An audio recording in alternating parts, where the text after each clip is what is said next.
All right, so get this. We're going back to Renaissance Italy. A time of, incredible art. Yeah, and political scheming, Tons of that. but also some seriously awkward situations, Yeah, apparently. really can't make this stuff up. Okay, so we're talking about Vincenzo Gonzaga, the Duke of Mantua, and his delicate dilemma, we'll call it. Imagine, okay, you're a duke in the 1500s, right? Your entire future, your whole legacy depends on being able to perform, let's just say. And the rumors are flying that you can't. Exactly. That's Vincenzo's problem. And we're going deep on this today. Using excerpts from the Prince's Marriage Test episode of Noble Blood, which, by the way, if you haven't checked out that podcast, wow, it's a wild ride. It really is. This whole story is, we're talking invasive medical exams, Oh, yeah. a test of his manhood with a virgin, like something out of a play. Seriously. And then he goes on this quest for a cure, a mythical cure. It's unbelievable. But before we get to all that, let's set the stage a bit. Yeah, good idea. So Vincenzo's story, it's not just some gossip from centuries ago. It tells us a lot about power. And masculinity. Yeah, what it meant to be a man back then. What was expected of you. Especially if you were a duke. Like, your whole lineage, your alliances, everything rested on you having an heir. So the pressure was intense. Vincenzo wasn't just a guy. He was a symbol. Of the dynasty. Yeah, I get it. And it sounds like Vincenzo, he wasn't exactly starting from a place of, confidence.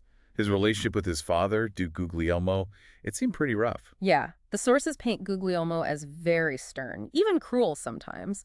He had some physical issues, disfigurement, and illnesses. So that probably contributed to his personality. Makes sense.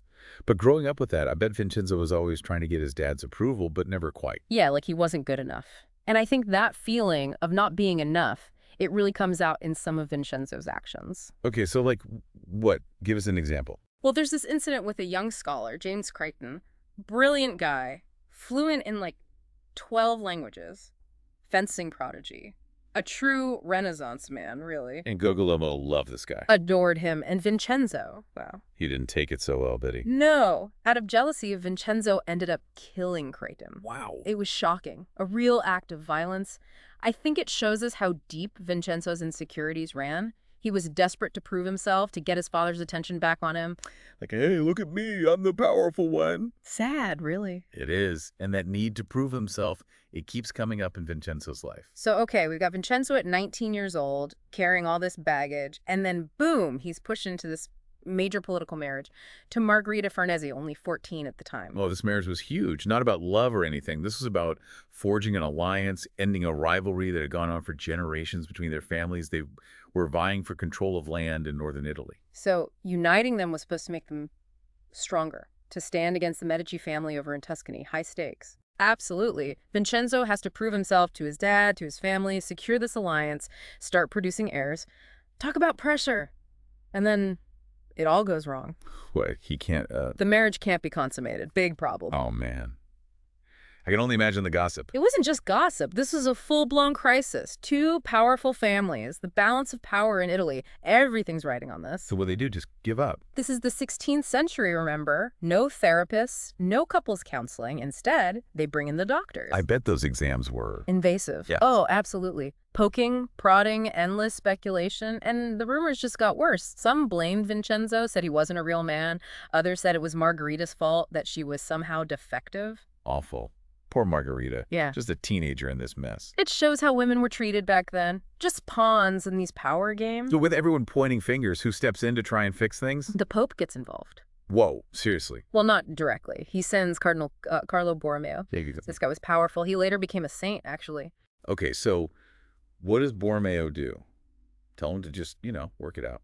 He goes all in. Doctors testifying, the ladies in waiting, even a nun who'd examine Margherita.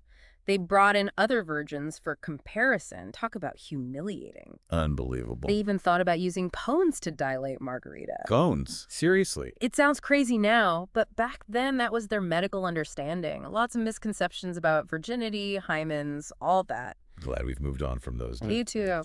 So anyway, after 3 years of this, the marriage is annulled. Margherita, they said she had an unreachable gate, whatever that means, and she's sent to a convent for the rest of her life. Wow. Just discarded like that. The Gonzagas, at least, they got to keep a big chunk of her dowry. But Vincenzo, he's still without an heir, still needs a wife. And this is where things get really interesting. He sets his sights on the Medicis, the very family he was supposed to be allying against. Now that's bold. But I bet the Medicis weren't so eager to hand over their daughter after all that drama, huh? You bet they weren't. They wanted to make sure Vincenzo was, well, up to the task. Yeah. And they came up with a solution that was, let's just say, very creative. Oh, I'll bet I can guess where this is going. They demanded a test, a public trial, to see if Vincenzo could, well, you know. Wait, are you serious?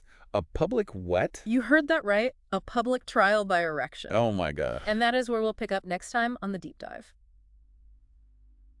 Welcome back to our deep dive on Vincenzo Gonzaga. Where we left off, he was facing a pretty interesting request from the Medici family. They wanted to be sure he could perform before marrying their daughter. A public trial by erection. Exactly. It's hard to imagine anything more awkward. But remember, this wasn't just about, satisfying curiosity. It's a power move. Oh, absolutely. The Medici showing they were in control. Humiliating Vincenzo. Like saying we called the shots. Right. But how did this even work? Did they have judges? A scoring system? It was surprisingly organized. Really? They picked a neutral city, found a suitable virgin, good family, of course. Of course. Appointed a supervisor to oversee the whole thing. Wow, they were serious about this. Oh, yeah, and Vincenzo got 3 attempts. 3 strikes and you're out. You can't help but laugh. It's so absurd. But for Vincenzo, I bet it was pure stress. Oh, I can only imagine. He'd already failed 1 marriage, rumors swirling about him, the pressure to have an heir, and now this. Like a prize stallion at an auction. Exactly. The sources say he tried to delay it any way he could. Can you blame him? Not at all. But the Medicis, they weren't giving in. What happened? They compromised, 1 night only, but still with the 3 tries rule. Talk about pressure.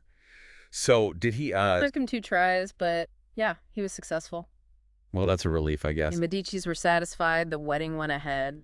And Vincenzo finally got his heir. Eventually, yes. But what about the woman involved in this trial? What was her fate? Sadly, we don't know her name or what happened to her. Really? The sources mention a dowry, a good marriage promised. But who knows if that came true? Another example of women caught in the middle of these power struggles. So Vincenzo gets married, has kids, problem solved, right? Not quite. His anxieties didn't disappear overnight. I guess that makes sense. Later on, he actually developed some, let's say, performance issues. So even after proving himself, the worry remained.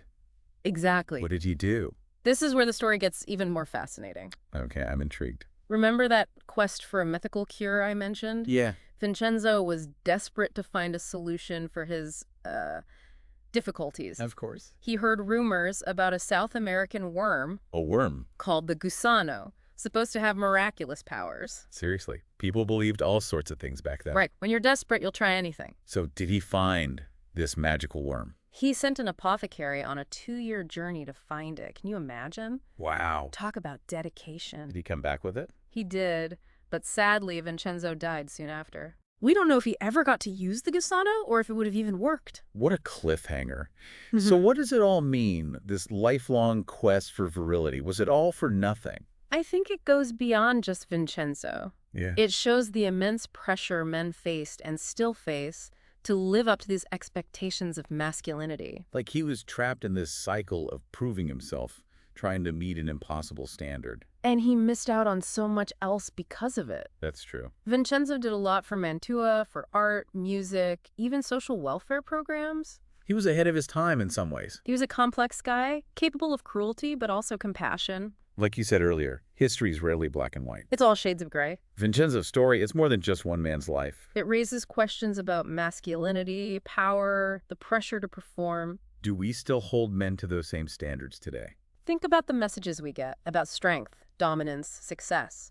Are they really so different from what Vincenzo was dealing with? We've been on quite the journey, haven't we? Back to Renaissance Italy, with Duke Vincenzo Gonzaga and his struggles. A story of power, insecurity, and that constant need to prove himself. Yeah. And when we started this whole deep dive, I have to admit, I kind of saw Vincenzo as this, almost comical figure, obsessed with his virility. But now I see him differently. I do. He was a product of his time. Those expectations back then, they were just messed up. You have to consider the context. The pressure on him was enormous. His entire dynasty, his right to rule, all tied to producing an heir. And it's easy to forget about Margarita. The young wife. Yeah. Sent away to a convent because Yeah. she couldn't consummate the marriage. Yeah. Just discarded. Women had so little power back then. Their lives were controlled by men. Absolutely. And then there's that whole thing with the gusano. The mythical cure. Right. Vincenzo's sending someone all the way to South America to find this worm he'd heard about. It shows how desperate he was. He was trying to meet these impossible expectations. And it makes you wonder, are we really that different today?